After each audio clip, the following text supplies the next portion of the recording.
Nos quedamos en lo que fue luxación de columna cervical. Bueno, vamos a empezar con lo que es la luxación occipitoacloidea. En esta, pues, es una lesión severa de la columna cervical superior con daño o ruptura de la membrana tectoria y ligamentos alares. Esta lesión suele ser mortal en el lugar del accidente. Si el paciente sobrevive, pues las secuelas neurológicas van a ser de gran importancia. Es una lesión poco frecuente y es 2.5 veces más frecuente en niños pequeños que en adultos. Los niños pequeños pues son más vulnerables a esta lesión debido a sus particularidades anatómicas, como pequeños cóndilos occipitales y articulaciones facetarias más horizontales y planares. Estas pues las vamos a tener como luxaciones y subluxaciones anteriores y luxaciones posteriores. También se van a individualizar en luxación por tracción pura, verdadera decapitación subcutánea y probablemente mortal. Esta como que la separé un poquito, así que pues aquí metí de una vez lo que son sus manifestaciones de este tipo. Vamos a encontrar lo que es una inestabilidad cardiorrespiratoria, signos de daño medular de tronco cerebral o nervios craneales bajos, aproximadamente el 30% pues presentan apnea o parada cardiorrespiratoria, y cuando el daño medular es menos acentuado aparece lo que es bradicardia, respiración irregular e inestabilidad hemodinámica. Podemos encontrar también en esta misma manifestaciones clínicas dependientes del daño del tronco cerebral, como pueden ser anomalías pupilares, nistagmo rotatorio, rigidez descerebrada, y también va a haber un déficit motor variable donde podemos hallar cuadriplegia o hemiparesia alterna o parálisis cruzada de los miembros. También podemos hallar lesiones de los nervios craneales glosofaringio y del nervio vago, que pues de entre tantas manifestaciones pues podemos encontrar como puede ser parálisis de las cuerdas vocales y cierre de la entrada de la vía aérea, lo cual pues va a contribuir a la inestabilidad respiratoria. Bueno, acá en el diagnóstico radiológico, los estudios de neuroimagen deben ser dirigidos en la búsqueda de signos indirectos, tales como pueden ser el hinchazón de partes blandas, prevertebrales altas, o el aumento entre lo que es la distancia entre el vacío y la punta del odontoides, o también una separación articular entre los cóndilos occipitales y la superficie articular craneal de las masas de C1. Entonces, aquí en este diagnóstico radiológico, pues la prueba de screening inicial clásica van a ser las radiografías simples de cráneo en varias proyecciones. Sin embargo, la literatura dice que actualmente no suelen emplearse, ya que la evaluación de la unión cráneo-cervical puede ser difícil por la superposición de estructuras presentes en esta zona. Por lo tanto, la tomografía es crucial, incluyendo siempre que se pueda, pues reconstrucciones multiplanares. También se debe evaluar lo que son la existencia de fracturas, así como la presencia de hemorragia subaracnoidea o también hematoma epidural, que son muy habituales en este tipo de lesión. Y bueno, lo que es la resonancia magnética, que está indicada ante una sospecha de lesión medular.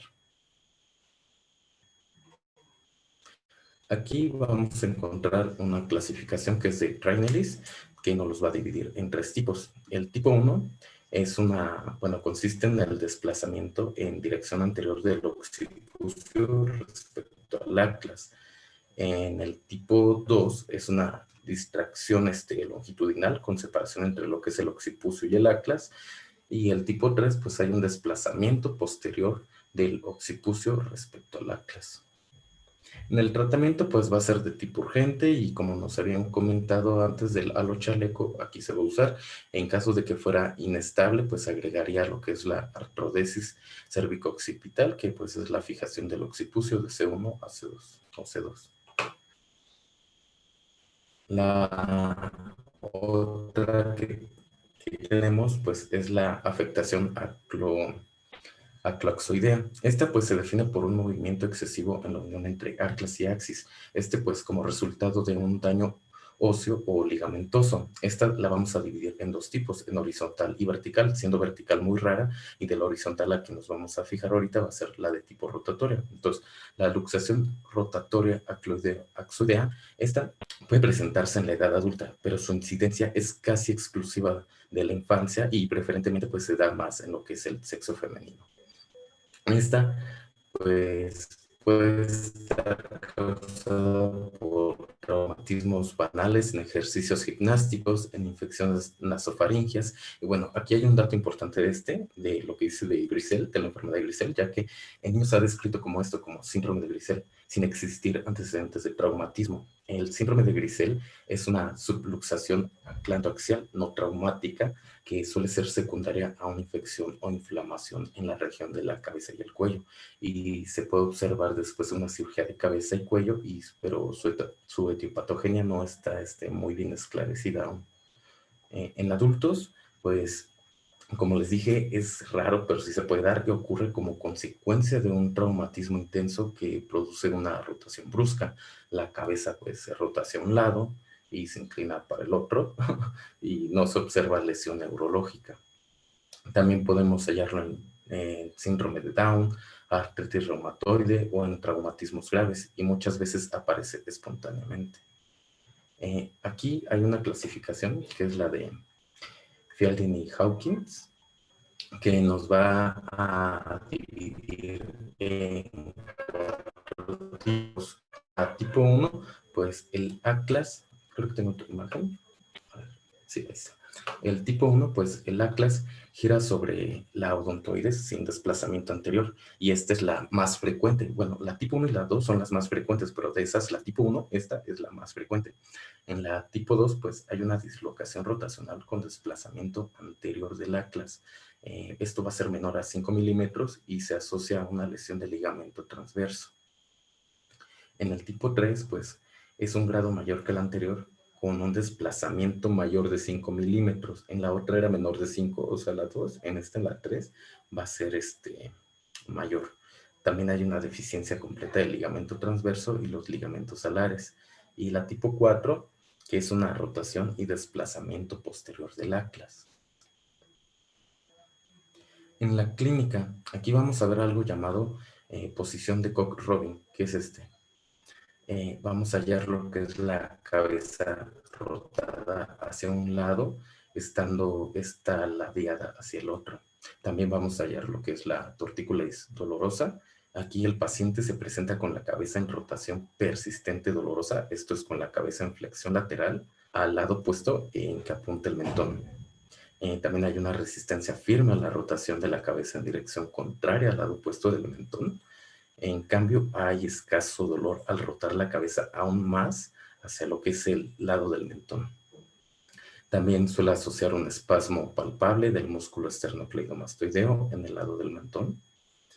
Y bueno, aquí les dejé las dos imágenes para que la puedan observar bien de esto, de la clínica. En cuanto al diagnóstico, pues el diagnóstico radiológico puede obtenerse pues mediante estudios de radiografía y de tomografía. En la radiografía simple, pues puede objetivarse una desalineación compensatoria de la apófisis espinosa y una desalineación de las masas laterales de C1, una de las cuales se encuentra en posición anterior al odontoides. Y bueno, las imágenes que les dejo aquí pues son de una tomografía, donde podemos ver un desplazamiento de las masas laterales del atlas, y pues lo podemos ver en varias proyecciones, lo que es frontal, sagital y las oblicuas. Son las que nos están marcando aquí las flechitas, el desplazamiento de las masas. En cuanto al tratamiento, pues el tipo 1 y 2 se reducen y vuelven a la normalidad funcional en menos de una semana con medidas conservadoras, que son órtesis blandas, analgésicos y relajantes musculares. En cuanto al tipo 3 o 4, pues es un tratamiento quirúrgico mediante fijaciones instrumentadas posteriores. Ahora, las lesiones traumáticas de la columna toracolumbar, aquí, bueno, les dejo una imagen más o menos para que se guíen. Aquí, bueno, se presenta comúnmente en pacientes jóvenes. Cerca del 60% de los pacientes tienen serios problemas de discapacidad, son más inestables y se considera parte pues la zona de transición. La guía de práctica clínica y algunos autores nos mencionan que la clasificación propuesta por Francis Dennis es probablemente la más usada. Pues divide las vértebras para ubicar si el daño es óseo, ligamentoso o neurológico, y consiste en la división de las vértebras en 3 columnas, lo que es una anterior, una media y una posterior.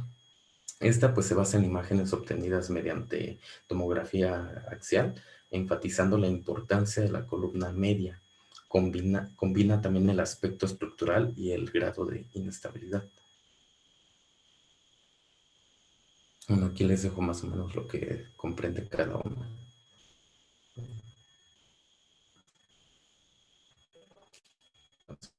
Las fracturas por compresión, bueno, para eso, creo que aquí, sí, aquí estaba.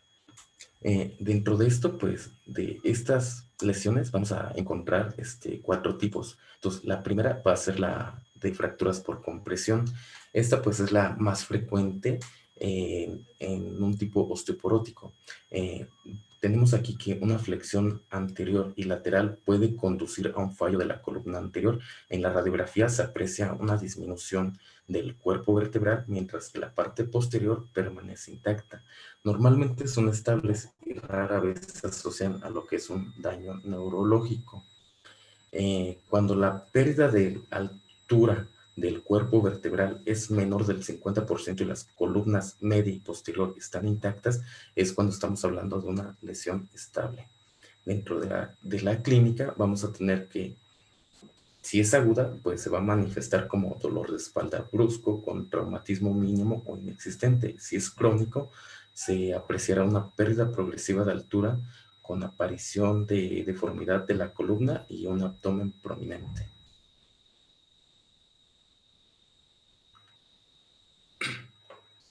En su tratamiento, la mayor parte de las veces es conservador. En ocasiones está indicado el tratamiento mínimamente invasivo mediante ciboplastía con balón para aliviar el dolor, mejorar la estabilidad y restaurar la altura de la vértebra y así reducir lo que es la aparición de deformidad residual. Y aquí les lo que es la imagen de esta técnica para que más o menos se den una idea.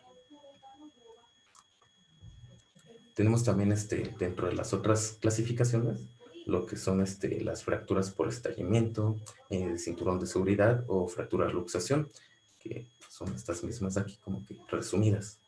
En estas, pues las de estallido se producen por lesión de la parte anterior y posterior del cuerpo vertebral, afectándose lo que es la columna anterior y la media. El mecanismo más típico es la caída desde alguna altura sobre los pies. En la radiografía lateral, pues se aprecia una disminución de altura del cuerpo y se han descrito 5 tipos de fractura de estallido. En la tipo A tenemos que la fractura afecta a lo que es el platillo vertebral superior e inferior. En la B, pues la fractura afecta exclusivamente al platillo vertebral superior y es el estallido más frecuente, la tipo B. En la tipo C, la fractura afecta solo el platillo vertebral inferior y es una fractura rara. En la tipo D, es una fractura por estallido y rotación y puede ser confundida con una fractura luxación como consecuencia del componente rotatorio. En la tipo E, esta asocia alteraciones típicas del estallido, es decir, una rotura del muro posterior y retropulsión del material óseo al canal. También tenemos lo que son, en la siguiente clasificación, lo que son las fracturas por flexión-distracción, que son estas de aquí. Aquí vamos a encontrar 4 tipos. Aquí en la A, pues hay una afectación exclusivamente ósea. En la B, hay una afectación exclusiva de las partes blandas y lo que es C y D, pues hay diferentes tipos de afectación combinada ósea y de partes blandas. En la última, que es las fracturas luxaciones, pues aquí afectan a las 3 columnas.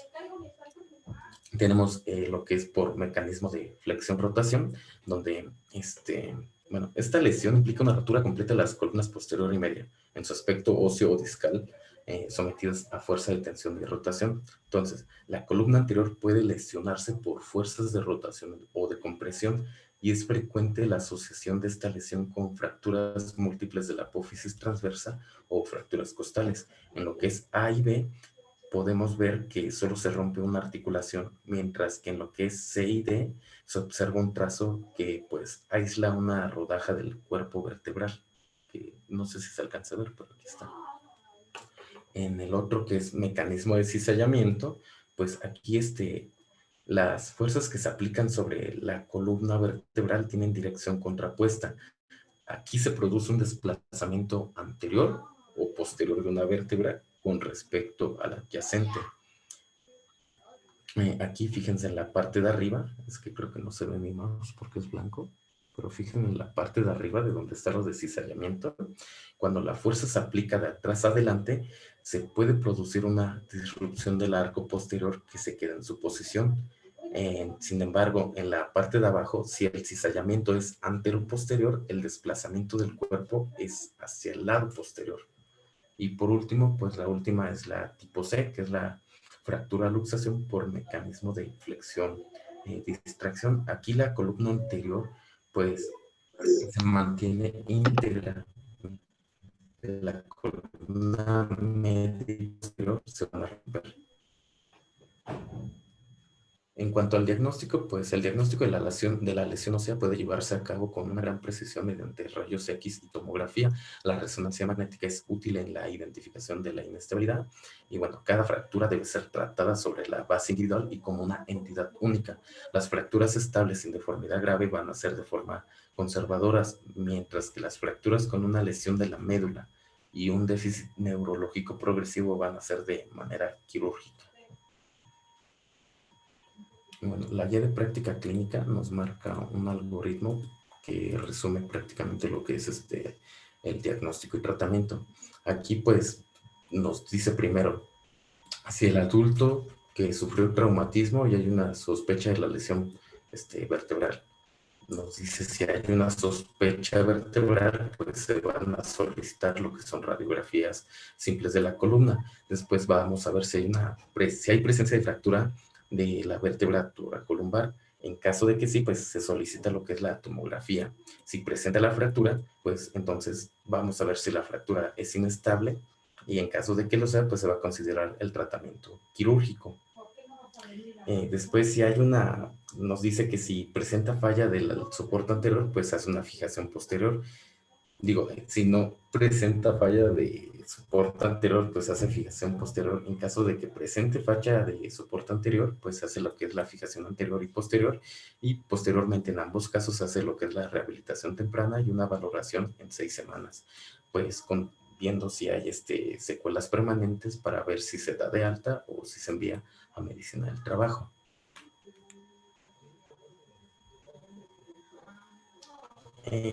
Lo de en cuanto a radiografía simple, pues la guía de práctica clínica pues nos dice que vamos a pedir una radiografía anteroposterior, una lateral, una oblicua y dinámicas.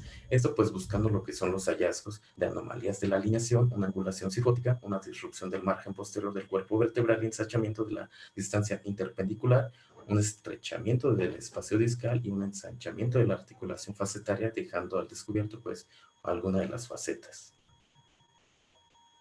En cuanto a complicaciones, en caso de que los pacientes que requieran un tratamiento quirúrgico no lo tengan, pues podemos tener un aumento de la cifosis o de lordosis, inestabilidad, dolor crónico o lesiones radiculares, también lesiones medulares, así como lesiones de la cola de caballo o una enfermedad tromboembólica.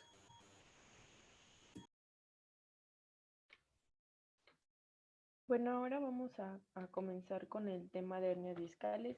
Ya saben que si no me escuchan bien, me avisan, por favor. Siguiente, por favor.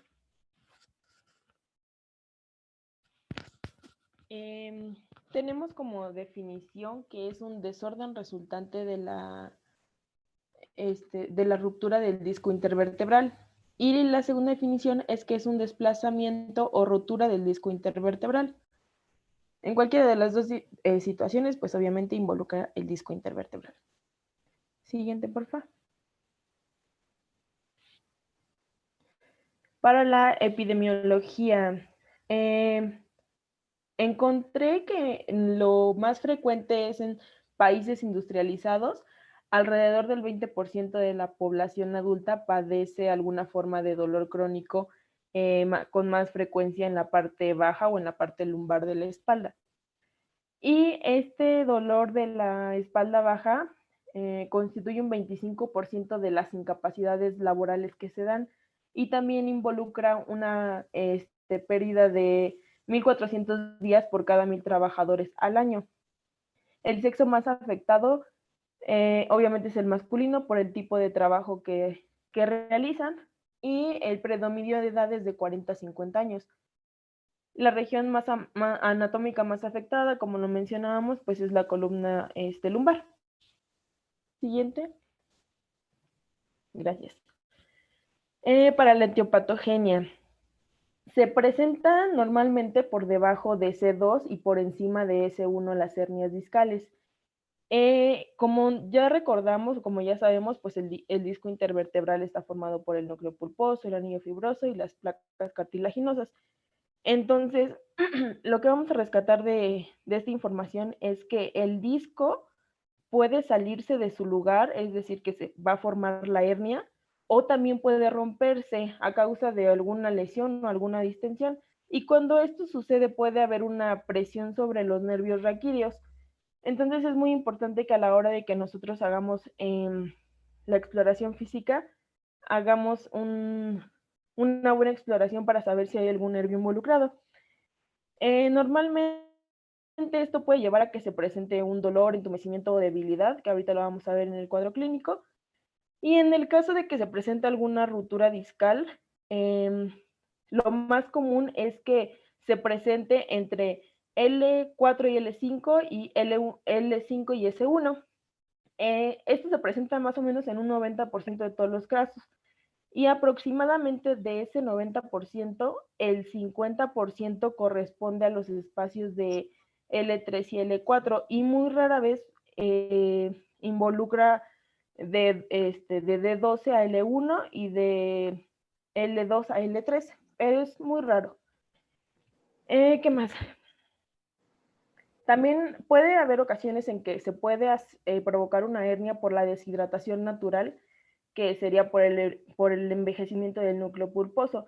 También porque con la edad el anillo fibroso se va a ir debilitando poco a poco y se va a tornar quebradizo. Entonces esto va a favorecer que haya una fragilidad de todos los elementos que habíamos mencionado, y van a provocar que con cualquier esfuerzo, que ya sea que sea muy común, se forme una hernia. ¿A qué me refiero con alguna situación común? Por ejemplo, que saltó o que cargó, no sé, a lo mejor una cubeta, que es algo como más cotidiano. Entonces, con el envejecimiento se va a propiciar a que sea más frecuente. Si recuerdan, también mencionábamos la edad como factor de riesgo. ¿Qué más? Bueno, como factores de riesgo vamos a encontrar el embarazo, cargar objetos pesados y esfuerzos de flexión. La siguiente, por favor. Para la clasificación. Las vamos a clasificar. Hay varias clasificaciones, pero en este momento las vamos a clasificar por su relación con su estructura. Entonces vamos a tener 3. La primera, que es la protusión o hernia contenida, que es la figurita A que estamos viendo, es cuando el material discal se rompe y la estructura interna del anillo fibroso se ve involucrada, pero se mantiene íntegra la porción más externa. Si se dan cuenta en la figurita que está marcando como A, sí hay una herniación, pero en realidad no está saliendo. La segunda, que es la extrusión, es cuando se rompe toda la capa del anillo fibroso y el material discal se va a alojar bajo el ligamento vertebral común posterior, o también puede que lo rebase, pero no se va a perder contacto con el disco que tiene de procedencia. Es la figurita B que estamos viendo. Se hernió el disco, pero está continuo, no hubo una rotura. Y la tercera, que es el secuestro, que es cuando el material del disco ya se encuentra libre y ya no tiene conexión con el disco de procedencia. La figurita C que estamos viendo, en donde vemos que ya se rompió. Siguiente, por favor. Para el cuadro clínico, la protusión o la hernia del núcleo pulposo va a provocar pues un conjunto de signos y síntomas que dependen del segmento de la columna que se está que se está afectando. Entonces, no todas las hernias discales son necesariamente sintomáticas, pero la presencia o la ausencia de la sintomatología va a depender del tamaño de la localización y también de la extensión del material del disco que se hernió. Y la sintomatología también va a depender de si hubo un compromiso con alguna raíz nerviosa. Normalmente, bueno, vamos a dividir, como lo mencionábamos, por regiones para ver cuál va a ser la sintomatología que se va a presentar. En el caso de los dolores lumbares, va a diferir de un paciente a otro, pero a veces hay algo muy claro, muy característico, que va a ser la topografía, por ejemplo, del lugar. Entonces, en esta vamos a encontrar que el dolor se extiende a los glúteos, a las piernas, a los pies. Puede haber presencia de algún cosquilleo o entumecimiento de las piernas. También se pueden ver involucrados los pies y además va a haber debilidad muscular. En el caso de que la afección se encuentra en la región cervical, los pacientes van a referir sintomatología, por ejemplo, como dolor de cuello, en los hombros, en el antebrazo o incluso en la mano. También van a referirnos que hay alguna presencia de hormigueo, van a sentir presión y van a tener poca sensibilidad en los dedos, e incluso también algunos artículos hablaban que puede haber dolor de cabeza e incluso presentar mareos. Y los pacientes que tienen la afección en la región dorsal pueden referir síntomas distintos que van a ser, por ejemplo, los que más sobresalen, el dolor de espalda, hormigueo en el tronco, genitales, extremidades inferiores, falta pues, de fuerza, y van a referirnos que también tienen algunas alteraciones al tacto. Esto va a ser debido porque están afectadas raíces nerviosas a nivel dorsal, entonces va a presentar también dolor radicular y va a afectar también a la médula espinal. Entonces puede haber alteraciones de las vías motoras y sensitivas, como lo mencionábamos, y sintomatología se va a irradiar a extremidades inferiores. La siguiente, por favor.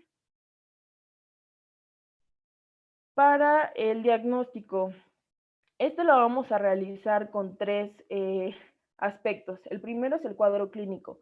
El segundo, el examen físico, que se va a realizar. Ahorita vamos a hablar de cada punto. Y los exámenes complementarios. La siguiente, por favor. Del cuadro clínico ya hablamos, pero vamos a hablar ahora del examen físico. En cuanto a la inspección, vamos a inspeccionar la postura y la marcha. Vamos a notar que el paciente tiende a inclinarse hacia el lado contrario de la hernia y normalmente eleva las caderas ipsilateral. Entonces puede haber una marcha patológica al ser exploradas la marcha. Vamos a notar que nuestro paciente camina apoyando más el talón o puede apoyar también las puntas. En el caso de la palpación, vamos a buscar alguna contractura muscular lumbosacra y puntos dolorosos. Incluso también vamos a buscar hipotonía. Y el uso de maniobras especiales, vamos a usar la maniobra de la Segue, que la maniobra de la Segue y de Bragard están muy relacionadas. En el caso de la maniobra de la Segue, vamos a poner a nuestro paciente en decúbito supino. Le vamos a estirar la extremidad inferior con la rodilla extendida. Lo que vamos a buscar con esto es estirar el nervio ciático, y si entre 30 y 60 grados aparece el dolor, pero con una irradiación hacia la extremidad, vamos a considerarla la Segue positivo. Y si el dolor aparece por encima de los 30 y los 60 grados, ya no lo vamos a considerar como positivo, porque estamos haciendo que vamos a estar provocando que el movimiento sea doloroso.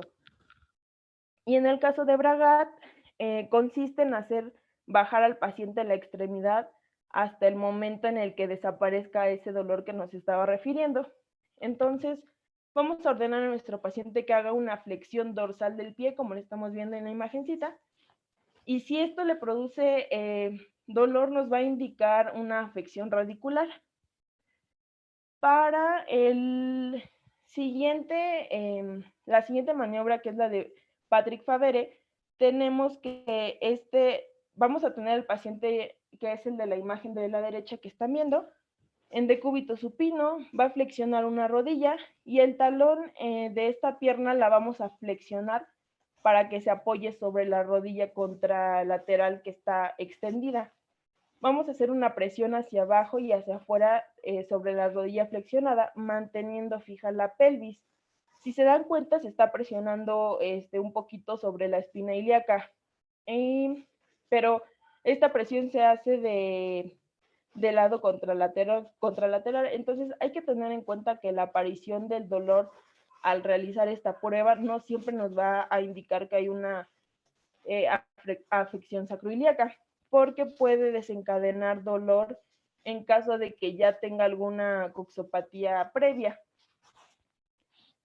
También se va a explorar la sensibilidad y los reflejos, que aquí vamos a buscar alguna afección, alguna raíz que esté afectada, o vamos a buscar hiporreflexia, que va a depender de si hay alguna raíz involucrada. Y los elementos que nos van a sugerir un compromiso radicular cuando nosotros hagamos el examen físico es hipotonía muscular, la pérdida sensitiva, también deterioro de los reflejos y ligera debilidad muscular. Y también encontré que más raramente se puede encontrar que nuestros pacientes no van a tener dolor y que va a haber alguna afección o algún trastorno de los esfínteres. La siguiente, por favor. Para los exámenes complementarios vamos a tener los imagenológicos, los neurofisiológicos y los de laboratorio. ¿Me dijeron algo? ¿Sí me escuchó? Sí, sí te escuchas. Y Julie. Bueno, entonces les decía que vamos a tener estos 3 exámenes complementarios. Para los de imagen, principalmente vamos a preferir radiografías simples de la columna lumbosacra con una vista AP y también oblicuas. Normalmente esta radiografía la vamos a usar para descartar otra patología, porque como tal, para hacer un diagnóstico de hernia distal no nos va a servir. Sí nos va a mostrar a detalle el hueso, pero como no permite ver claramente tejido adiposo, no nos va a mostrar la hernia como tal. Entonces solo es para descartar otro tipo de, u otra patología que esté provocando el dolor lumbar.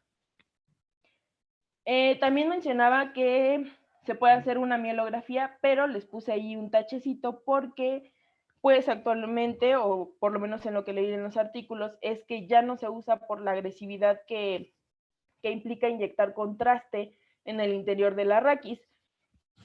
Entonces, aparte de que pues la resonancia magnética, por ejemplo, o la TAC, nos van a traer mayores aportes diagnósticos que la mielografía.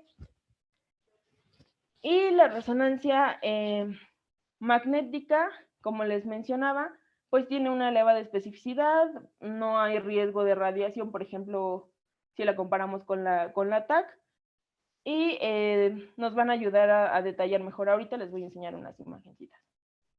En el caso de la neurofisiología se va a hacer una electromiografía, y para los laboratorios vamos a pedir biometría hemática, hematocrito, eritrosedimentación. Esto va a ser importante para descartar enfermedades crónicas como alguna neoplasia o que tenga anemia nuestro paciente o alguna otra afección. También vamos a pedir tiempos de coagulación.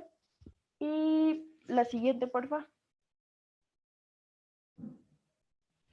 Aquí les estaba mencionando, esta es una imagen de una radiografía.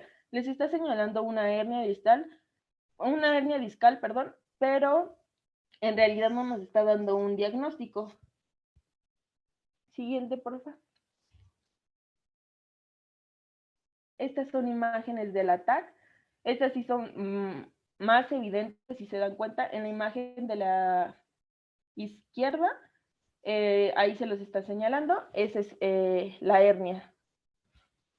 ¿Alguien les gustaría decirme qué tipo de hernia es? Por las características que dimos. Sería la de extrusión, ¿no? Sí, porque... Es, ¿no? ¿Cómo? La tercera, la de protrusión.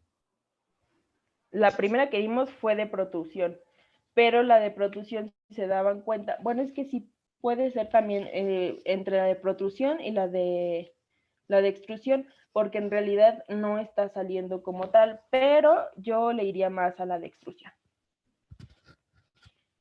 Y la segunda imagen que tenemos de su lado derecho, la está señalando la flechita roja, es otra hernia. Si se dan cuenta es mucho más claro que verla en una radiografía, entonces por eso vamos a preferirlas. La siguiente, Víctor.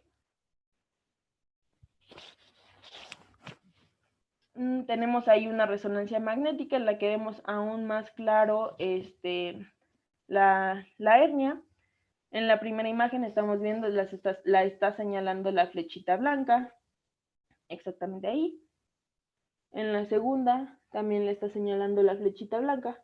Si se dan cuenta se ve muchísimo mejor y está bastante grande. La siguiente, por favor. Para la cuestión del tratamiento.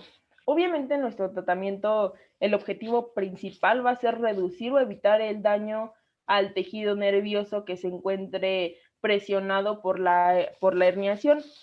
Vamos a tener el tratamiento conservador y el tratamiento quirúrgico. Entonces, para el tratamiento conservador vamos a tener que sea reposo, analgésicos, relajantes, vamos a usar AINES y también vitaminoterapia. Y para la cuestión quirúrgica, lo ideal sería no intervenir al paciente hasta después de haber transcurrido las primeras 6 semanas, una vez que se establece el dolor. Y no debemos de sobrepasar del tercer o cuarto mes. Estos límites de periodo que les estoy diciendo es por un tiempo previo que debe haber, porque con lo que debemos de iniciar es con un tratamiento conservador.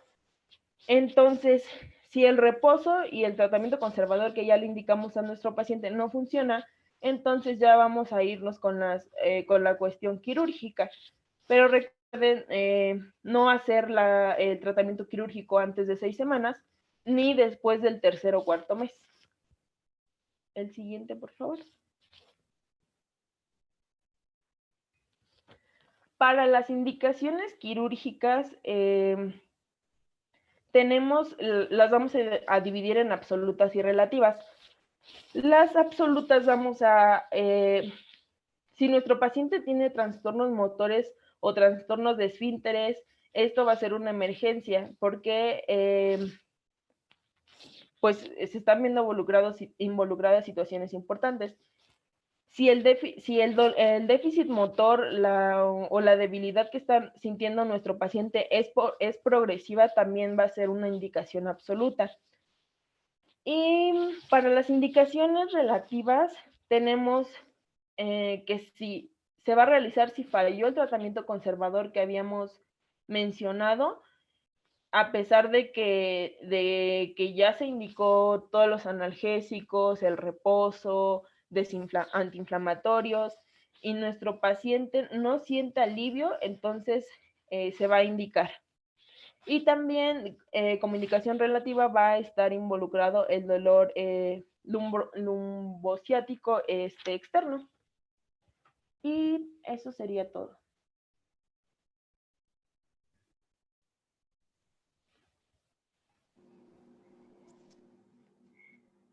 ¿Quién sigue, doctores?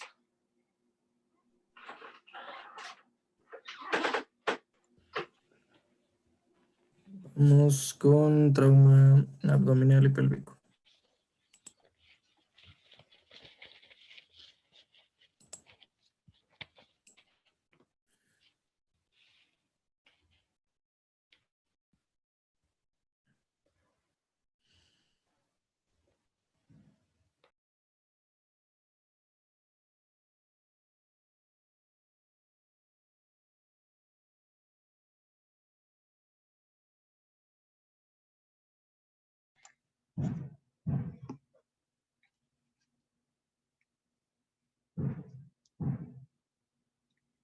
Bueno, dentro de las generalidades de... Bueno, ¿me oyen primero? Sí, Sí, Alice. Sí, Alice. Ok, entonces vamos a empezar a hablar un poco de generalidades de traumatismo abdominal, que mencionaba el ATLS, que tiene que tener una detección precoz de una posible hemorragia oculta en el abdomen y pelvis, sobre todo en pacientes que tengan posible trauma cerrado o tengan trauma cerrado. Los mecanismos de lesión, su intensidad y la localización de la herida también tienen que ver con el estado hemodinámico y van a dar la prioridad del paciente. Y bueno, entre otras cosas, se dificulta el diagnóstico de rupturas de víscera hueca, sangrado de órganos sólido y sangrado de fractura pélvica. La que sigue, por favor. Así como que tenga otros factores como intoxicación alcohólica por drogas o traumatismo cráneoencefálico, trauma de médula espinal, lesiones adyacentes a costillas. Y bueno, en la cavidad pélvica puede alojar cantidades de sangre importantes sin que pasando desapercibidas sin que muestren algún signo claro. Y en los traumas cerrados siempre se debe sospechar de una lesión visceral, o vascular. También dentro de las cosas importantes a mencionar es que la cavidad abdominal puede almacenar gran cantidad de sangre sin mostrar cambios evidentes o signos de irritación peritoneal. La que sigue, por favor.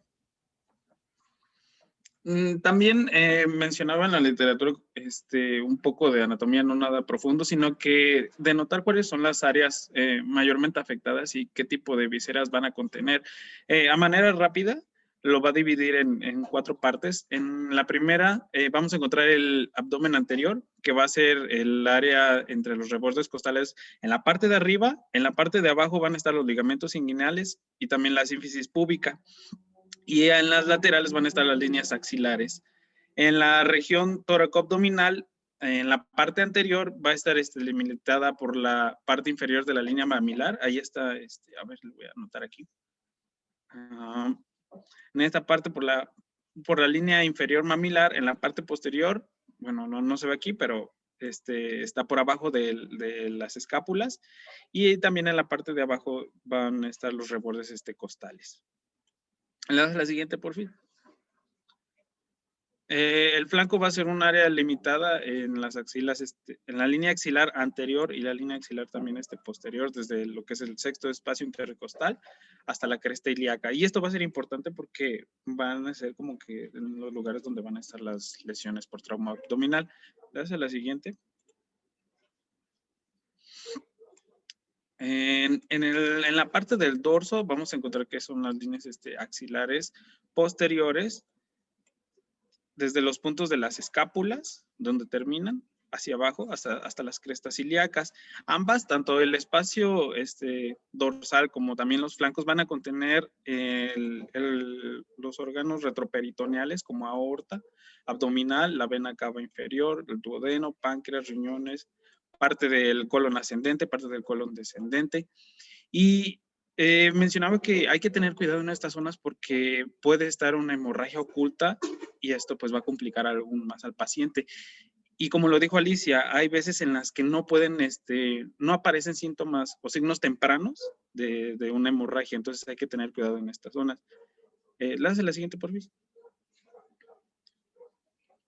Bueno, la cavidad pélvica va a estar rodeada por los huesos pélvicos y contiene en la parte inferior del espacio retroperitoneal también y parte del intraperitoneo, como vamos a encontrar recto, vejiga, vasos ilíacos y en las mujeres pues los órganos reproductores femeninos. Dale la siguiente, por favor. El mecanismo de lesión va a ser importante conocerlo porque nos va a ayudar a facilitar la identificación temprana de las lesiones potenciales para el paciente y también nos va a ayudar a qué tipo de estudios se pueden solicitar en ese momento. El más común va a ser el trauma cerrado, lo mencionaba que alrededor de un 80-90%. Entonces, casi la mayoría van a llegar por trauma cerrado. Puede ser un impacto directo. De los más frecuentes vamos a tener que van a ser por tipo de accidentes vehiculares, principalmente por contusión directa con un golpe en el volante o por un objeto en colisión vehicular, que es, lo mencionaba que era cuando, a manera rápida, cuando los dos autos están en un semáforo y uno se adelanta, va a llegar el auto y va a impactar en la puerta del automóvil. Entonces la lesión va a tener en la parte lateral.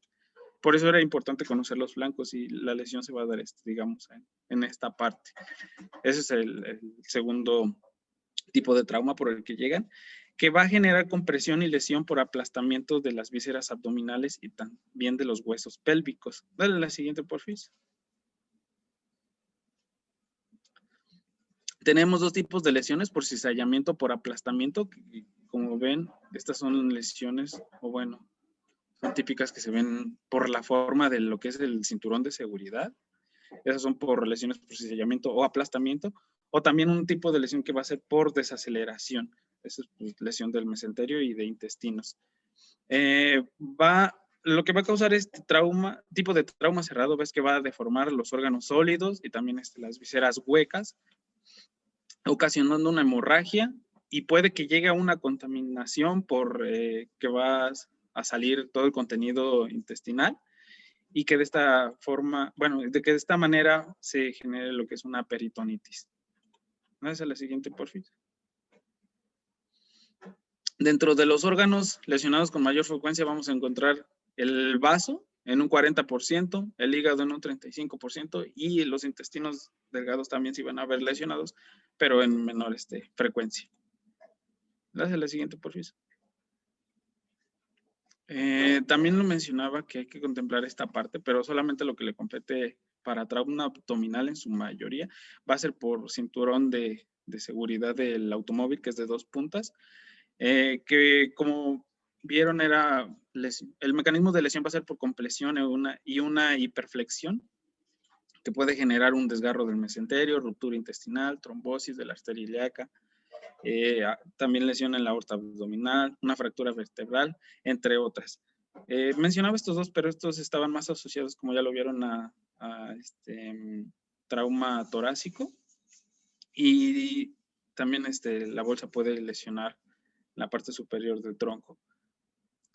Es raro porque es lesiones asociadas a dispositivos de seguridad.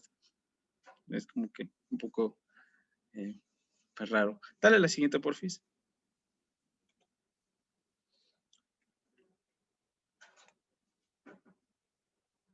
Ali.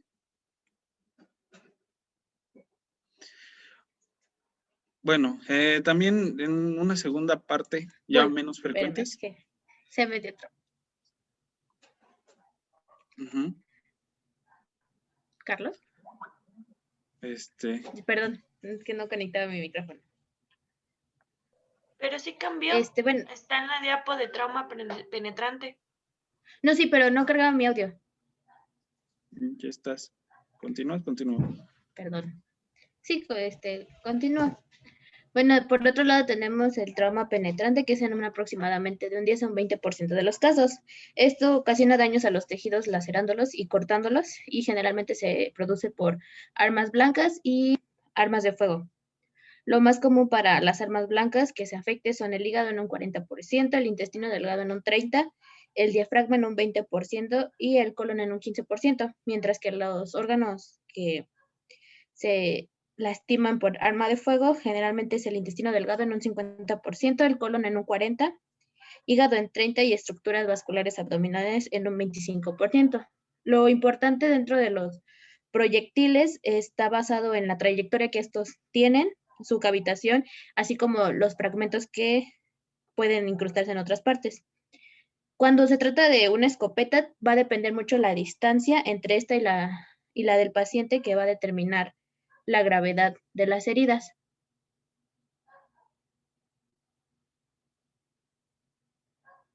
La que sigue, por favor.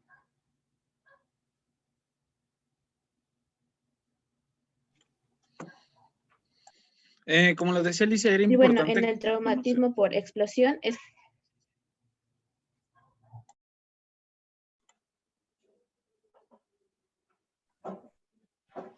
Sí, ¿A quién le toca continuar o cómo se pusieron de acuerdo? sí, creo que ya está teniendo problemas con Sí, su audio. tenía problemas con su conexión, me parece, mi compañera Alicia. Pero yo continúo. Como lo decía Alicia, había una parte donde estaba que hay que conocer el tipo de arma también, el tipo de misil que haya sido penetrante en el abdomen, así como la munición. ¿Por qué eso es importante? Lo decía que se formaba el trayecto. Era importante conocer el trayecto y el tipo de misil, porque de esa forma íbamos a conocer íbamos a poder predecir qué tipo de lesión había en el abdomen. También tenemos por trauma por explosión, ya sea por un objeto dirigido como una granada o hasta por petardos también.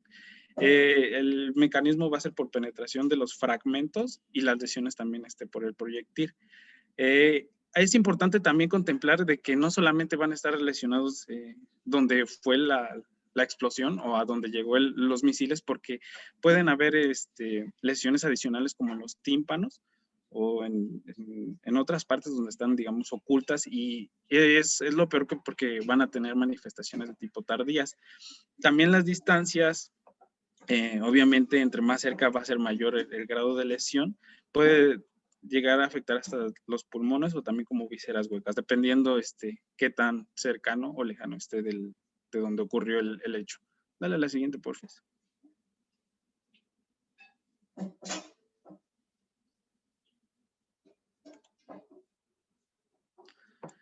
Ajá, sí, en esa.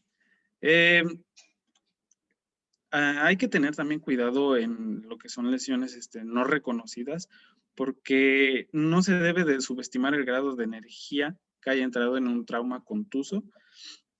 También las heridas pequeñas y de baja energía pueden causar lesiones viscerales y o vasculares. Y hay que tener, no conformarse con solamente una evaluación, sino que hay que estar evaluando constantemente, no más de una, porque pueden haber lesiones, como les decía, que puedan estar ocultas, una hemorragia principalmente, en los órganos retroperitoneales. Y también las balas, como los misiles y los fragmentos que se hayan generado al momento de chocar con un hueso, al haber penetrado un hueso, va a cambiar su trayectoria y puede dañar alguna otra víscera. Mencionaba que eran los de peligro, mayor peligro, estas 4 partes. Gracias, la siguiente, porfis.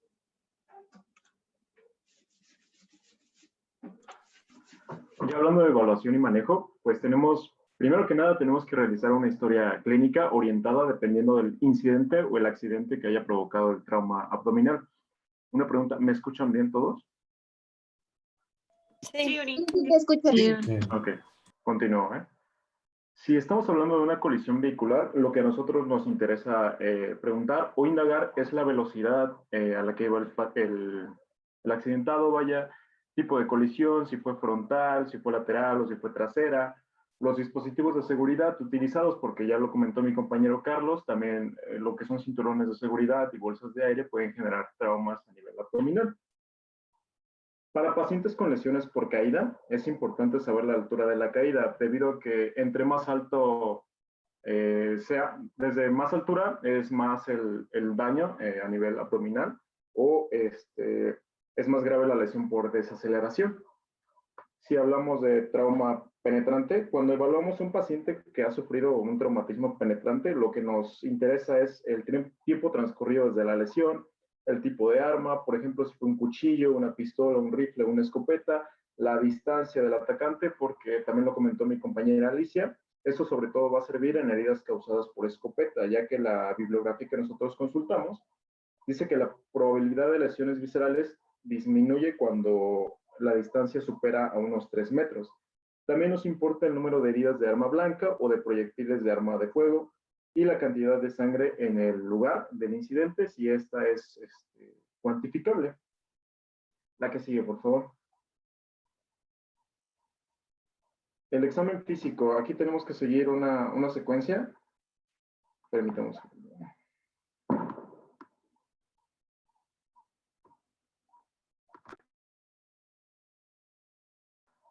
Permítanme, es que están pasando a hacer un poquito de ruido. Unos segundos nada más.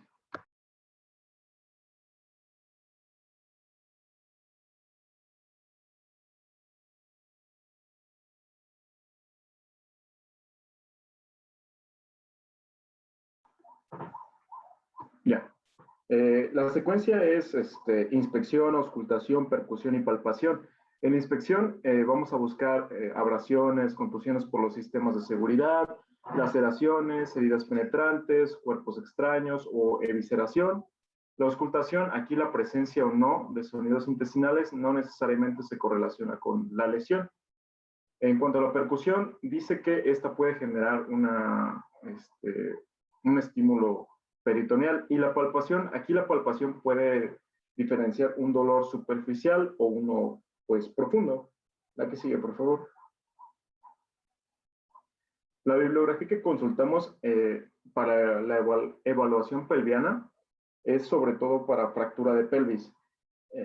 La bibliografía dice que la palpación suave de la pelvis puede proporcionar información útil sobre la presencia de fracturas pélvicas.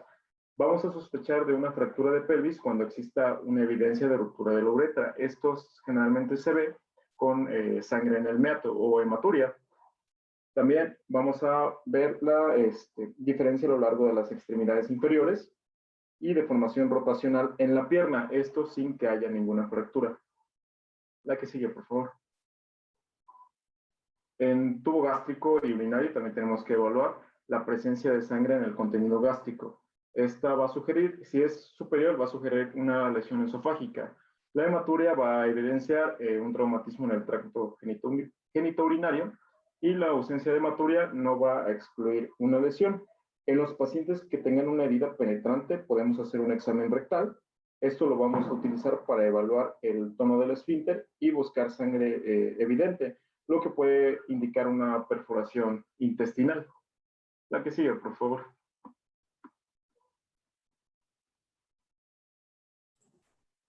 Pues una vez que ya revisamos toda esa parte de lo clínico que nosotros tendríamos que realizar, pasaríamos a la parte donde nos apoyaríamos para hacer una cierta manera de corroborar precisamente los hallazgos clínicos que encontremos con nuestros laboratorios, ya sea desde mandar un hemograma básico, esto con la intención precisamente para saber en qué condición se encuentra nuestro paciente, si es que hubo una pérdida sanguínea importante, si es que hubieron algunos órganos lastimados, como lo mencionaba por ejemplo nuestro compañero Carlos, entonces mandaríamos como estudios más específicos para detectar ciertas zonas específicas, como por ejemplo en un trauma pancreático que nosotros mandáramos los niveles de amilasa en sangre, nivel de glucosa, niveles de potasio en el caso de que, por ejemplo, estemos presentando datos de rabdomiólisis, la creatinina sérica, uroanálisis, todo esto precisamente para ver qué tan estable se encuentra nuestro paciente. Y bueno, la bibliografía también mencionaba que nosotros sería conveniente que en medida de lo posible pudiéramos realizar un examen de niveles de alcohol o la presencia de algún agente tóxico, esto precisamente para un apartado más legal. Ok. Por otro lado, una vez que hacemos la parte del laboratorio en sangre, también tendríamos que mandar a hacer estudios de imagen, los cuales dentro de ellos destacan, por ejemplo, los estudios radiológicos simples, básicamente para que nosotros tuviéramos un acercamiento a observar si es que existe información acerca de un daño a nivel del diafragma, si existe algún daño a nivel pulmonar, como por ejemplo, algún trauma precisamente que esté condicionando la entrada de aire a ciertas zonas, como por ejemplo lo es el peritoneo, ya sea de manera directa o indirecta. También podríamos observar como lo veíamos en el caso anterior, si es que existe alguna lesión a nivel de la columna lumbar, por ejemplo, que esta se encuentra pues precisamente en la zona que estamos estudiando.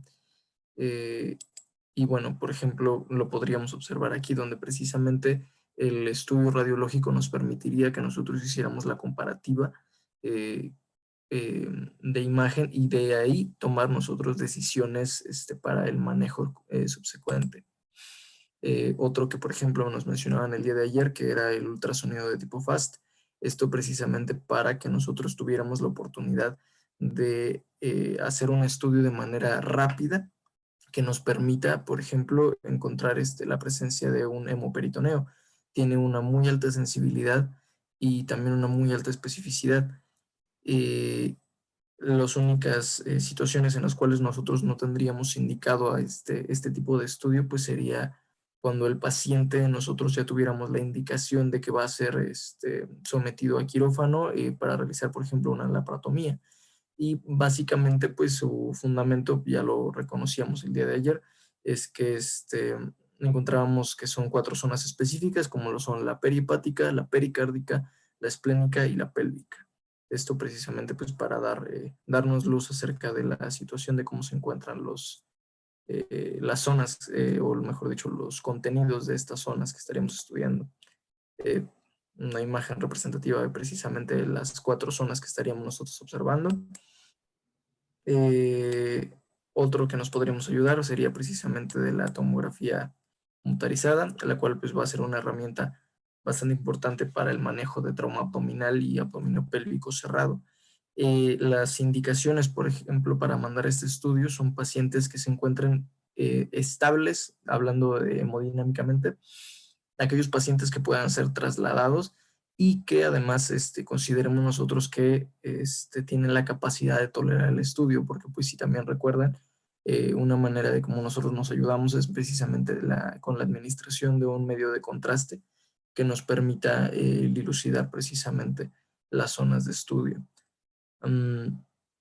Nos va a ser bastante útil para determinar precisamente lesiones en órganos sólidos, si es que existe presencia de líquido intraabdominal, sangre, aire y lesiones en órganos incluso que son retroperitoneales.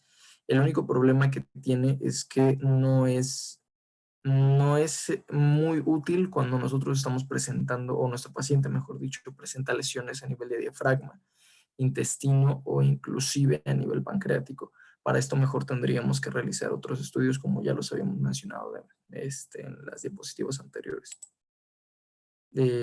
Aquí un ejemplo representativo precisamente donde nosotros podríamos estar observando en ese orden de izquierda a derecha la presencia de lesiones a nivel del hígado, a nivel renal y en el tracto urinario precisamente. Otros estudios a lo mejor no tan comunes, pero bastante importantes que nosotros los conozcamos por la situación de que nosotros pudiera sernos útil, por ejemplo, la epilografía intravenosa, la cual nos da una alta utilidad cuando nuestro paciente está presentando hematuria y nosotros necesitamos conocer la situación renal y del tracto urinario precisamente. Y la otra, por ejemplo, sería la uretrocistografía, donde pues nosotros lo realizaríamos en el caso de que estuviéramos sospechando de una fractura de la uretra y pues básicamente en un trauma que sea más abdominopélvico precisamente. Y bueno, también dentro del manejo tenemos que lo primordial es el diagnóstico y tratamiento de la vía aérea, la respiración y la circulación del paciente. Tenemos que descartar hemorragias con FAS, como ya lo dijimos. La colocación de la sonda gástrica que va a aliviar la dilatación gástrica aguda y va a descomprimir el esófago. Si encontramos presencia de sangre, nos puede sugerir incluso una lesión de tubo digestivo alto. No se debe realizar en pacientes con fracturas de cara severa o craneobasilar, como ya lo habían mencionado en la anterior, por lo que tenemos que insertar entonces el tubo por la boca. Y en pacientes pediátricos, es importante la colocación de esta sonda porque presentan altas tasas de distensión aguda. También tenemos el catéter urinario que tenemos que colocarlo porque va a aliviar la retención urinaria, podemos identificar sangrado e incluso podemos monitorear el gasto urinario, perdón. Si Para esto le vamos a realizar el FAST al paciente. Primero hay que realizar el FAST porque recuerden que un mayor volumen dentro de vejiga nos ayuda para mejor imagen ultrasonográfica. Y bueno, una evaluación abdominal adicional en el que tenemos que ver si tiene sensibilidad alterada, lesión estructural adyacente como en costillas, en pelvis y en columna lumbar, o los signos de heridas por cinturón de seguridad. Podemos también incluso buscar lesiones diafragmáticas, que lo general es que se lastime más el hemidiafragma izquierdo, y en una radiografía de tórax podemos ver elevación o apariencia borrosa del hemidiafragma, hemotórax. En las lesiones duodenales que nos podemos encontrar, podemos verlo al momento de hacer un aspirado gástrico, y también podemos, una vez identificado ahí, mandar un ATAC. Como mencionó mi compañero Iván, la amilasa pancreática la podemos pedir en caso de que sospechemos una lesión pancreática, que es consecuencia de un golpe directo con la columna vertebral, pero el ATLS marcaba que generalmente se eleva hasta pasado las 8 horas después del trauma. O sea, si se la toman de primer momento puede que les salga que no tiene nada, hasta después de las 8 horas puede ya indicar algo general. Y bueno, en las lesiones de vísceras huecas las tenemos que sospechar ante el signo que ya mencionó mi compañero de lesiones del cinturón de seguridad. Otro punto importante a mi parecer es que hablando de radiografías, se tiene que tomar AP en pacientes con traumatismo cerrado múltiple. En pacientes hemodinámicamente compensados se puede tomar de pie para excluir un hemo y un neumotórax. Y en pacientes con trauma penetrante hay que tomarle radiografías para evaluar la trayectoria y determinar si hay o no aire retroperitoneal. La que sigue, por favor.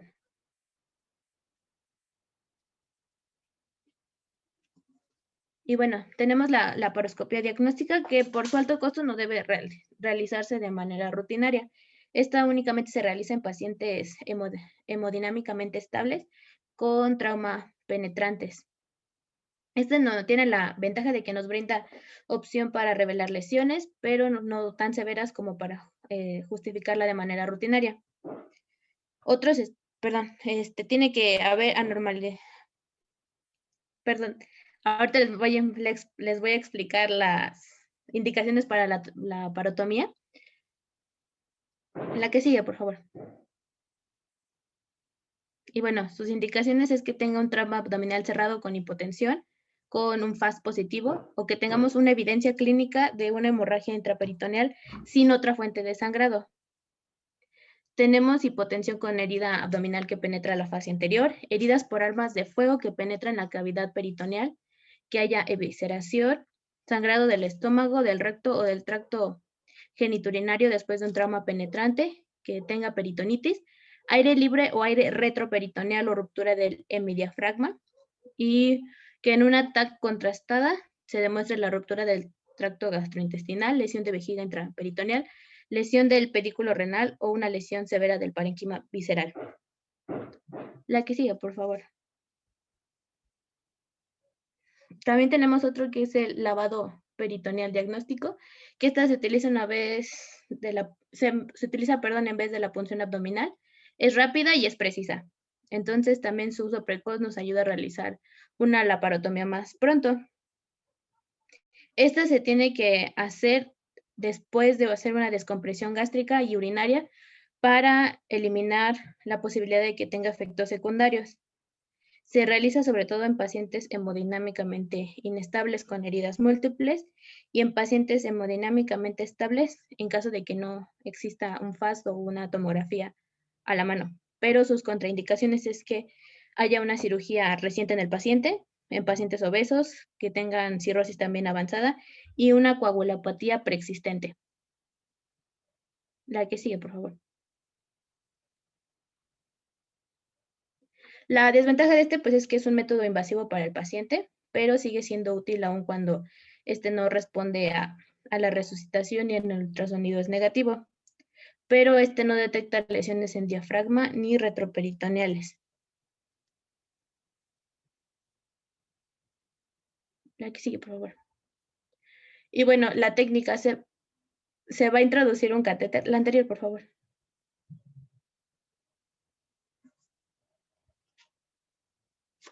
Ahí. Se va a introducir un catéter a la cavidad peritoneal y se va a aspirar sangre o líquidos.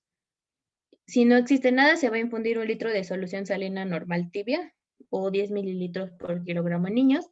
Y después de asegurar que los líquidos fueron mezclados, comprimiendo el abdomen y rotando al paciente, se deja que escurra por gravedad y se va a enviar una muestra al laboratorio para ser analizado. La que sigue, por favor. Esta se va a considerar positiva si hay una extracción de 10 mililitros de sangre roja al aspirar, si hay más de 100.000 glóbulos rojos por centímetro cúbico, si hay más de 500 glóbulos blancos por centímetro cúbico, si encontramos presencia de bacterias, presencia de bilis y presencias de partículas de comida que pues nos puede indicar que hay una ruptura de la anatomía. La que sigue, por favor.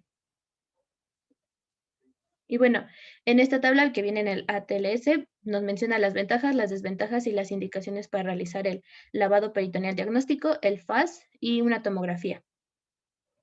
La pueden revisar con más calma. La que sigue, por favor. Y eso sería todo.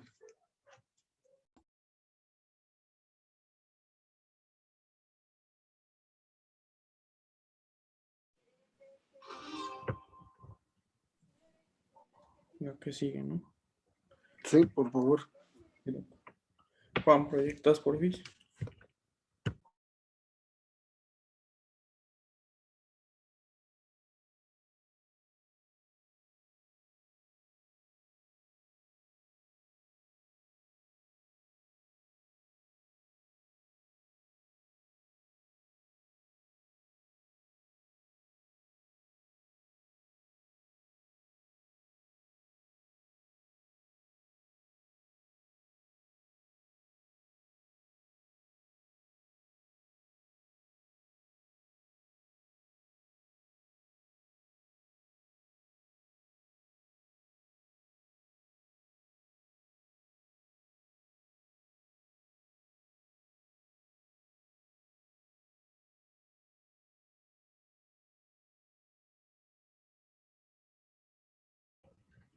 Muy bien, compañeros, vamos a continuar con lo que es el manejo del polifracturado. Bueno, les menciono el mecanismo lesional en este tipo de pacientes polifracturados, politraumatizados, son debido a accidentes de alta energía. Para esto, bueno, ustedes saben que a mayor impacto, mayor cantidad de lesiones pueden ocasionar. Aquí tenemos que tener, bueno, debemos conocer que las situaciones en las que se presentan más frecuentemente este tipo de polifracturas es, por ejemplo, en los atropellos, debido bueno, puede ser, por ejemplo, por golpe de parachoques. Aquí, más que nada, es ¿cómo se dice? Puede provocar fracturas de fémur, bueno, en extremidades inferiores. Y en cuanto a el otro tipo que dice impacto y proyección, es más común que ocasione fracturas en cráneo y en tórax, no tanto en extremidades.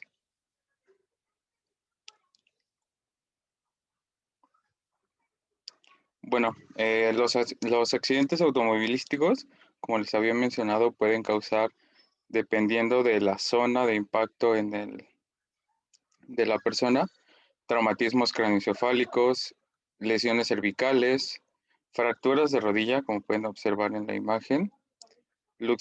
Bueno, no solo fracturas, sino también luxaciones o fracturas de cadera. También podemos tener este tipo de polifracturas en accidentes por caídas. Aquí podemos también tener fracturas del calcáneo, de la columna, de la cadera y de la pelvis. También los accidentes en moto o en bicicleta son muy comunes y la gravedad de estos va a depender de la velocidad que lleve pues, esta persona. Aquí es más común en estos accidentes fracturas, bueno, traumatismos craneoencefálicos, fracturas de clavícula, lesiones del plexo braquial y fracturas en extremidades inferiores.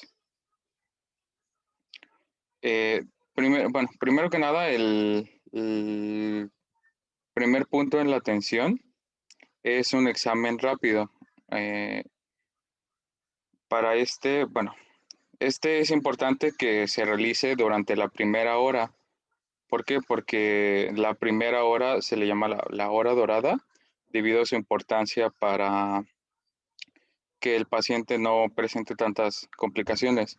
Se debe inspeccionar la cabeza. En esta se inspecciona si hay erosiones, hematomas, heridas contusas y o cortantes. Como saben, es importante la palpación. Aquí vamos a buscar empastamiento o, bueno, por ejemplo, que, bueno, el paciente, la persona al tener el accidente, muchas veces el tejido por así decirlo, se amontona en un lado y se hace ese empastamiento o pueden quedar hoyos, eso es una foseta.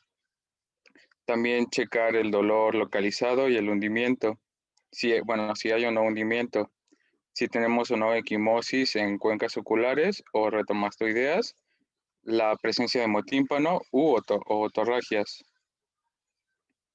En la cara vamos a tener, vamos a hacer unas maniobras de contracción de los maceteros para descartar fracturas importantes maxilofaciales. Lo que vamos a hacer es pedir al paciente que, muchas veces viene inconsciente, pero si el paciente está consciente, observar los incisivos tanto inferiores como superiores que estén en la línea media y pueda efectuar una mordida. Buscar heridas externas o de la mucosa bucal. También en los rebordes orbitarios de los ojos, buscar si hay hemorragia o no subconjuntival y observar la movilidad ocular que tiene el paciente para descartar otro tipo de traumas. En la nariz es importante buscar si hay dolor, deformidades, crujido óseo, si el paciente tiene epistaxis o rinorrea. Para la inspección de la columna cervical se le pide al paciente que haga de manera voluntaria una elevación activa de la cabeza. Esto nos va a servir porque descarta lesiones importantes cervicales. También tenemos que palpar los músculos anteriores del cuello buscando dolor y empastamiento o el síndrome de latigazo, que ya se los habían explicado anteriormente. En cuanto a las extremidades superiores, vamos a observar si hay circunducción de la muñeca, examinar la movilidad y fuerza de la mano. Para esto vamos a checar si hay pronosupinación activa contra resistencia de la extremidad de la mano. Esto nos va a servir para descartar complicaciones osteoarticulares o neurológicas de gran importancia en esta extremidad superior. También tenemos que checar el pulso radial y palpar buscando en toda la zona, buscando dolor anormal. Esto es de rápido porque también se tiene que hacer un examen radiológico. En el tórax, ya les hablaron de tórax, la maniobra, lo principal que vamos a checar es hacer una compresión bimanual de la parrilla costal, tanto lateral como anteroposterior. Y en esto vamos a buscar si hay dolor o no para descartar lesiones importantes. También es importante hacer una auscultación cardiopulmonar y consignar la presencia de disnea y oceanosis. En el abdomen, ¿qué vamos a hacer en el abdomen? En el abdomen vamos a palpar y auscultar también. Vamos a checar el peristaltismo que esté presente. Es importante buscar signos de hemiperitoneo y peritonitis. Para esto vamos a hacer el signo de Plumber. Este signo es una descompresión brusca. Si es dolorosa, es positiva. Esto es importante porque tiene gran relevancia en cuanto a checar si el paciente tiene irritación peritoneal. En la columna, ¿qué vamos a ver en la columna? Igual vamos a realizar una inspección, una palpación para buscar si hay dolor. Vamos a checar en cada espacio intervertebral si hay separación o empastamiento, equimosis local, y si hay ausencia de estos, se descarta una lesión grave. Para esto vamos a colocar al paciente, como ven en la imagen, en decúbito lateral y vamos a realizar la palpación vertebral. En la pelvis vamos a realizar una compresión bicrestal lateral y anteroposterior para buscar dolor, equimosis, empastamiento a nivel de las alas ilíacas y la sínfisis pubiana para descartar de manera rápida fracturas en la pelvis. También es importante que en el paciente observemos, bueno, lo estamos checando y observar si tiene micción espontánea, también el color de la orina para descartar que no haya hemorragias. Buscar equimosis peritoneal y, como les había mencionado, uretorragia. Aquí en esta imagen podemos observar la técnica de la compresión de la cresta desde los rebordes ilíacos.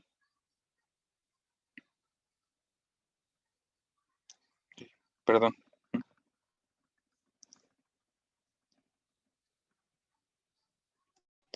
En extremidades inferiores. Aquí vamos a hacer una rotación indolora. Aquí debe de haber una rotación indolora de la extremidad. Aquí se va a realizar la maniobra de Uslero. Es esta que pueden observar aquí en la imagen. Bueno, la maniobra de Uslero lo que no es para descartar lesiones osteoarticulares. Vamos a hacer una dorsiflexión y tanto una eversión e inversión del tobillo a contrarresistencia para descartar lesiones neurológicas graves. Vamos a checar el pulso pediotibial y posterior que sean simétricos para descartar lesiones en los grandes vasos. También vamos a checar el movimiento de la cadera, palpar buscando dolor a la compresión. Vamos a también checar la movilidad de la rodilla, empastamiento, equimosis, dolores. Y el manejo. Bueno, el manejo aquí lo manejaba que se debía hacer primero una reanimación, así se le llama esta etapa. Son 3 etapas. La primera es, como les menciono, reanimación. Aquí se va a realizar una estabilización hemodinámica. ¿A qué se refiere esto? Muchas veces estos pacientes politraumatizados o polifracturados llegan con síndrome asfíctico y o hipovolémico. Aquí es importante que durante esta primera hora se realice esta reanimación para estabilizar al paciente. De manera subsecuente se realiza una cirugía precoz. Ya dada esta estabilización hemodinámica, en las horas siguientes pues se proceden con los tratamientos quirúrgicos dependiendo de cuáles tengan más prioridades. Las más graves van primero. Principalmente los traumas de tórax son los primeros en intentar repararse. Y finalmente, bueno, también depende de si hay o no fracturas expuestas en extremidades. Y por consiguiente, la cirugía inmediata. En esta, pues, buscamos que haya una ya que hay como una estabilización, pues, más o menos del esqueleto fracturado, bueno, se requieren más cirugías. Ahorita se las van mencionando. Muy bien. Bueno, continuando con este tema, nos encontramos con la gran incógnita de cuál es el momento adecuado para realizar una intervención quirúrgica definitiva para las fracturas. Y en la bibliografía que ocupamos, pues nos manejaba ciertos rubros o ciertos ítems que se deben de evaluar, ¿no? O que se deben de seguir para que nosotros podamos adecuar al paciente a este tratamiento. Como ya lo dijo mi compañero, pues en primera instancia es una evaluación que tiene que ser pues en las mejores condiciones, pero inclusive tenemos el tiempo a nuestra contra. Y bueno, sabemos que un paciente politraumatizado, polifracturado, pues se está tratando de un síndrome que engloba lesiones múltiples, que en un índice de severidad de la lesión tiene 17 o más puntos. Ahorita vamos a ver esa escala. Y las reacciones sistémicas que se pueden desencadenar van desde una falla orgánica y de sistemas hasta los que no fueron lesionados, ¿no? De primera instancia los que fueron lesionados hasta los que no fueron lesionados. Y bueno, ¿qué nos dice esto? Primero nos dice que en los pacientes estables va a haber un cuidado integral de todas las lesiones en el quirófano. El método es de osteosíntesis preferido. Ahorita los vamos a ir mencionando poco a poco. La que sigue, por favor. ¿Qué pasa cuando tenemos un paciente en riesgo? El primero era estable. Ahora, ¿qué pasa cuando tenemos un paciente que no está en borderline? Lo vamos a decirlo así porque así lo manejaba la literatura. Pues vamos a identificar los parámetros clínicos y de laboratorio para poder determinarlos. Primeramente, alertarnos ante esta posibilidad de que van a surgir complicaciones y que muy posiblemente no las tengamos contempladas. Y pues en caso de intervención quirúrgica se deben de evaluar ciertas eventualidades. Uno de ellos pues es los datos de inestabilidad hemodinámica que son manifestados por un pH menor de 7.24, una temperatura menor de 36 grados centígrados y una coagulopatía o la necesidad de transfundir más de 10 unidades de un paquete globular. ¿A que sí? Igual, aquí seguimos con los pacientes en borderline o en riesgo, porque se lo dividía. Hay que tomar precauciones especiales cuando se considera que el tiempo quirúrgico puede exceder los 90 minutos. Ante esta evidencia de complicaciones, vamos a cambiar este plan original de estabilización definitiva por un control de daño ortopédico mediante la estabilización temporal con fijadores externos. Vamos a continuar con el proceso quirúrgico de osteosíntesis que traerá, continuar con este proceso quirúrgico de osteosíntesis puede traer consecuencias que pueden repercutir en la mortalidad del paciente. Sí. En los pacientes inestables, esto ya es otra clasificación, y agónicos o in extremis, así lo maneja. Agónicos, ¿a qué se refiere? A que tienen una pérdida de 4 a 5 litros de sangre, temperatura de 34 grados centígrados y un pH menor a 7.25. Pacientes con trauma de cráneo severo. Hay que establecer el control de daño ortopédico. Estos pacientes requieren una reanimación rápida con estabilización temporal para que se minimice el riesgo quirúrgico y esto permita la reserva biológica del paciente a compensar para una mejor lucha de la supervivencia de él. ¿A que sí? Por favor. Igual, con estos pacientes, ¿cuáles son las ventajas de estabilizar en forma precoz las fracturas con fijadores externos? Disminuimos el trauma quirúrgico, hay facilidad en su instalación con clavos autoperforantes aún en la unidad de choque, no se requiere del fluoroscopio para su colocación y pueden ser instalados simultáneamente a la realización de otros procedimientos que demanda la emergencia que en este caso requiera nuestro paciente. La que sigue, por favor. Bueno, y estas son como que las acciones a seguir, es un resumen de las que ya les mencioné. Esto pues es dependiendo de la situación y del tipo de paciente que lo vamos a establecer, ¿no? Pero de acuerdo a las siguientes características, pues viene el paciente con politrauma, una condición clínica, si está estable, osteosíntesis definitiva, quirófano. Si es un paciente en borderline, vamos a primero a controlar la hemorragia y la descompensación torácica. La respuesta rápida, si es estable, una osteosíntesis definitiva, quirófano. Y si es inflamatoria, interleucina 6, puede ser incierto. Vamos a controlar los daños y posteriormente pues ya lo que lleva lo quirúrgico. Si está inestable, es primero el control de daños y posteriormente pues ya una entidad quirúrgica. Y en extremis es la fijación externa como distractor y a una unidad de cuidados intensivos.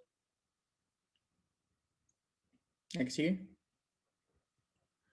Ok, y bueno, dentro de los momentos ideales para realizar la osteosíntesis definitiva en pacientes politraumatizados, vamos a tener que tenemos cierto tipo de eventos que van desde esta literatura la manejaba por días. Obviamente no vamos a poner todos los días de cómo va evaluando el paciente, pero a grandes rasgos, pues empieza desde el día 1 y nos dice hasta la semana 3.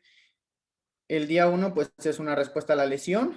La intervención quirúrgica es salvar la vida, el control de la lesión y la intervención de la primera retardada. En los días 2 a 4 hay una hiperinflamación, vamos a dar una segunda mirada. Del 5 al 10, un momento oportuno, la cirugía definitiva programada, y los días del 11 al 20, donde hay una inmunosupresión, no debes de hacer cirugía.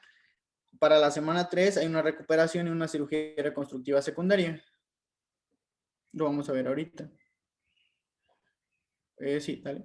Ok, y esto era lo que les mencionaba. Esta es la escala que yo les decía, que es la Injury Severity Score, la ISS, que por sus siglas en inglés, índice o, ¿cómo decirlo? Índice de severidad de la lesión o escala de severidad de la lesión.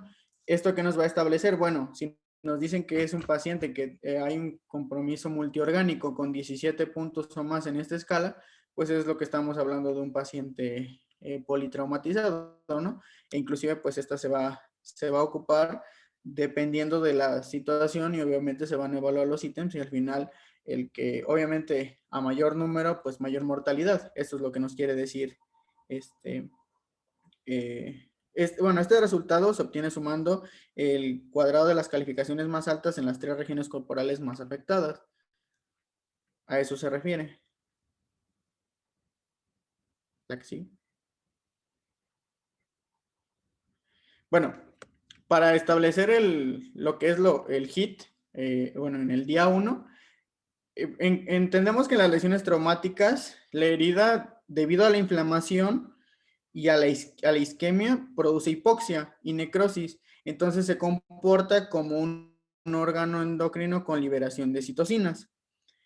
Lo que da lugar o lo que da parte al síndrome de respuesta inflamatoria sistémica, seguida de un periodo de recuperación, que es mediado por una respuesta antiinflamatoria con control regulador. Esto corresponde al primer HIT. Y bueno, si alguna de estas respuestas es hiperestimulada por otro trauma, como el quirúrgico, por ejemplo, la intervención quirúrgica, esta respuesta antiinflamatoria que es compensatoria va a ser excesiva. Entonces podría inducir a un estado de inmunosupresión de tipo prolongado y podría ser pues muy malo para el paciente, ¿no? Y eso es lo que nos habla del segundo HIT. O sea, el primer HIT pues ya recibió ahora sí que el primer golpe o el primer evento y luego nosotros pues no lo queremos complicar más, ¿verdad? No lo vamos a terminar de matar. Es todo lo contrario. Ahora, una vez que conocemos el fenómeno del primer HIT, es como respuesta biológica a la lesión inicial, lo importante es salvar la vida del paciente, se asegura la perfusión. ¿Sí me siguen escuchando? Sí, David. Sí, David. Sí. Sí. Es que me decía, lo siento. Control de la hemorragia va a cobrar una vital importancia y vamos a prestar mucha atención a las lesiones inestables de la pelvis, aplicando el concepto de control de daños mediante estabilización temporal. esta con fijadores externos, pinzas pélvicas o hamaca pélvica. La que sigue. Continuando con el día 1, para minimizar la carga biológica sobre el sistema inflamatorio debido a un procedimiento quirúrgico largo, o sea, segundo HIT, vamos a jerarquizar el momento de osteosíntesis de acuerdo con el ISS que tenga el paciente. Va a ser de gran ayuda en la toma de decisiones o en la limitación del daño, y esto es en el momento en el que las condiciones hemodinámicas lo puedan permitir. ¿Qué sigue, por favor? Ok. Pacientes con un ISS de menos de 25 puntos, nos dice que es un enclavado no fresado o placas de mínima invasión para estabilizar las fracturas de tibia, fémur y húmero. Si este es mayor a 40 puntos, el paciente pues no se va a encontrar en condiciones de tolerar un procedimiento quirúrgico largo, únicamente con fijación externa. ¿Sí? Y, por ejemplo, en las fracturas de diáfisis femoral presentan una entidad especial porque pues, es el hueso más largo, más comúnmente lesionado y que representa la mayor cantidad de mortalidad. Requiere una atención especial con un ISS de más de 20 puntos, que tenga una presión sistólica menor de 90 milímetros de mercurio, una presión pulmonar arterial de mayor de 24 milímetros de mercurio, o si esta va a aumentar más de 6 milímetros de mercurio durante el enclavado. Esto nos obliga a cambiar nuestro manejo inicial al control de daños mediante la estabilización temporal con fijadores externos. La que sigue, por favor.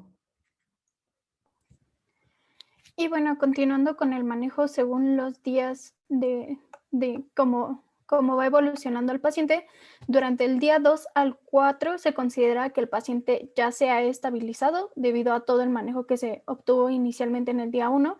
Y en este periodo solamente se le considera que al paciente se le va a dar como una segunda mirada o una segunda evaluación. En este momento solamente se le van a apretar los fijadores externos al paciente, que es lo que mencionaba David como el control de daños o el tratamiento de control de daños. Y aquí es necesario que se esté evaluando el estado de los tejidos del paciente para evaluar cómo va su evolución.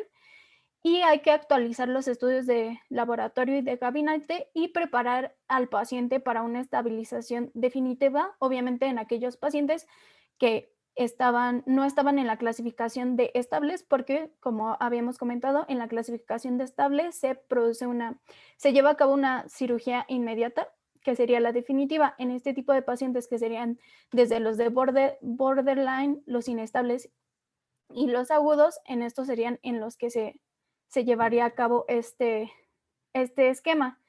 Y hay que tomar en cuenta con respecto, si recuerdan, a la tablita que había colocado David, bueno, el diagrama, que según la estabilización hemodinámica podíamos tener pacientes que tenían una respuesta rápida o que iban a presentar una respuesta inflamatoria. En este momento es donde lo vamos a evaluar. Vamos a cuantificar la interleucina 6 en aquellos pacientes que presenten más de 500 picogramos por decilitro. Se consideran que son pacientes que se están complicando y que pueden tener una falla orgánica múltiple, y entonces son pacientes a los cuales no se les puede preparar para una estabilización definitiva. Siguiente, por favor. Y bueno, continuando con lo que sería el día 5 a 6, se le considera un periodo de ventana de oportunidades, ya que va a haber una mejoría con respecto al estado inmunológico del paciente, donde nos podría dar la pauta a que se pueda realizar la cirugía definitiva para estabilizar al paciente.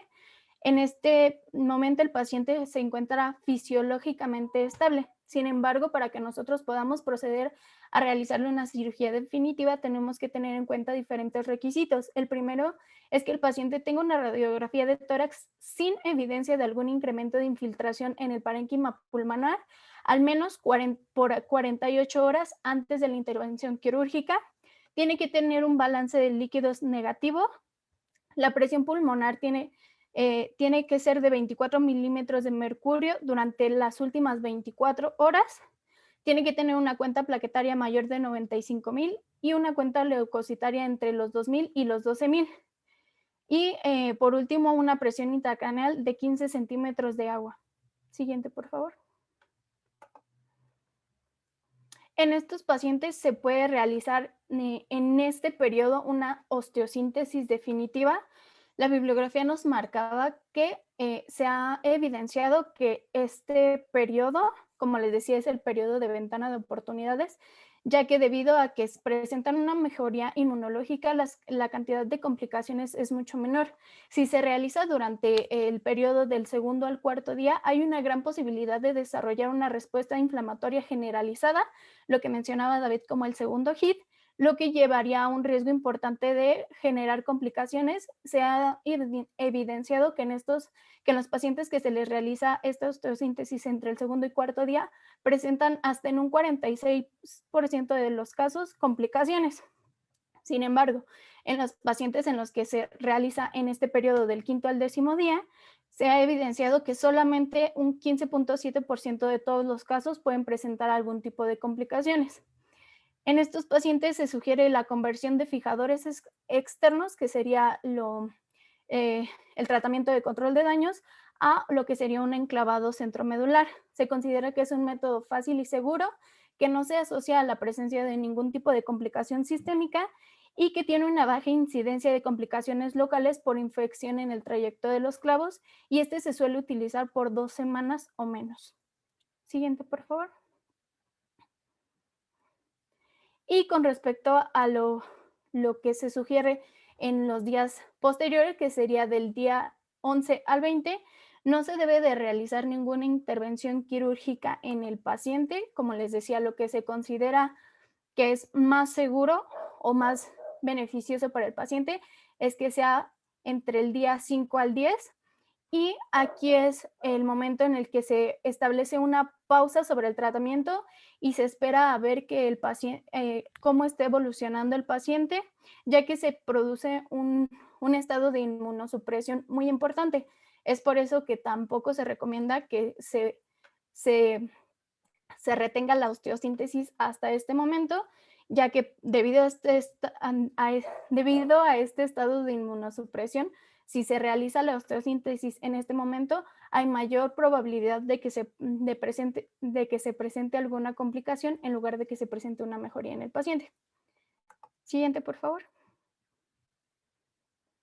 Y bueno, por último, a lo que sería respecto a cuando ya han pasado 3 semanas o en la semana 3, hay que programar una cirugía pendiente en dado caso de que se le haya realizado una cirugía inicial al paciente, pues que no haya sido satisfactoria o que no haya podido abarcar la totalidad de las afecciones que el paciente presenta. Este es el punto donde se continúan con las cirugías necesarias. Pueden ser cirugías reconstructivas, aportes óseos, injertos cutáneos o incluso solamente continuar lo que sería con la rehabilitación. El manejo en este punto va a depender de los criterios que ya les habíamos mencionado anteriormente sobre qué tan estable está el paciente y sobre el ISS. Si el paciente obviamente tiene un ISS muy alto, obviamente nos indica que pues las afecciones son múltiples y que las condiciones del paciente a lo mejor a esta semana todavía no le va a poder permitir que esté del todo estable. Y por lo tanto, pues el manejo debe de ser individualizado. Hay que respetar los periodos de inmunosupresión que les había comentado, que sería del segundo al cuarto día y del 11º al 20º día para evitar complicaciones. Y se tienen que tomar en cuenta los criterios de limitación del daño con lo que sería la fijación temporal de fracturas, sobre todo en los pacientes que están metabólicamente inestables. ¿A qué me refiero con esto? O sea, que si el paciente no está del todo estable, no hay que indicar una cirugía porque hay mayor complicación. Entonces, acudimos nosotros a lo que sería el tratamiento de control de daños con la fijación temporal de las fracturas. Siguiente, porfis.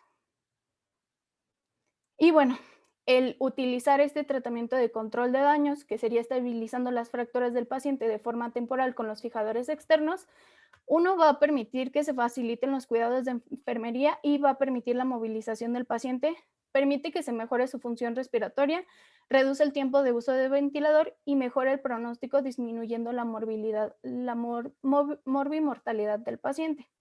Siguiente, por favor. Y bueno, en esta tablita se resumen los esquemas de tratamiento en los polifracturados. Como les comentábamos, teníamos el tratamiento quirúrgico que va a ser definitivo o que puede ser precoz, o el que sería de control de daños, que es el que se sugiere que se realicen todos aquellos pacientes que no están estables como para que se sometan a una cirugía. Dentro del tratamiento precoz definitivo tenemos el enclavado endomedular que les habíamos comentado y la osteosíntesis. Y dentro del control de daños, pues los fijadores externos, y en esta tablita pues abarca todas las características que cada uno de estos tratamientos presentan. Sobre todo hay que enfocarnos en las complicaciones. En el enclavado endomedular, las complicaciones más frecuentes es la hipoxemia. En la osteosíntesis, sobre todo, es una pérdida hemática. Y en el control de daños, una inestabilidad hemodinámica. Y bueno, siguiente, creo que sería todo por nuestra parte.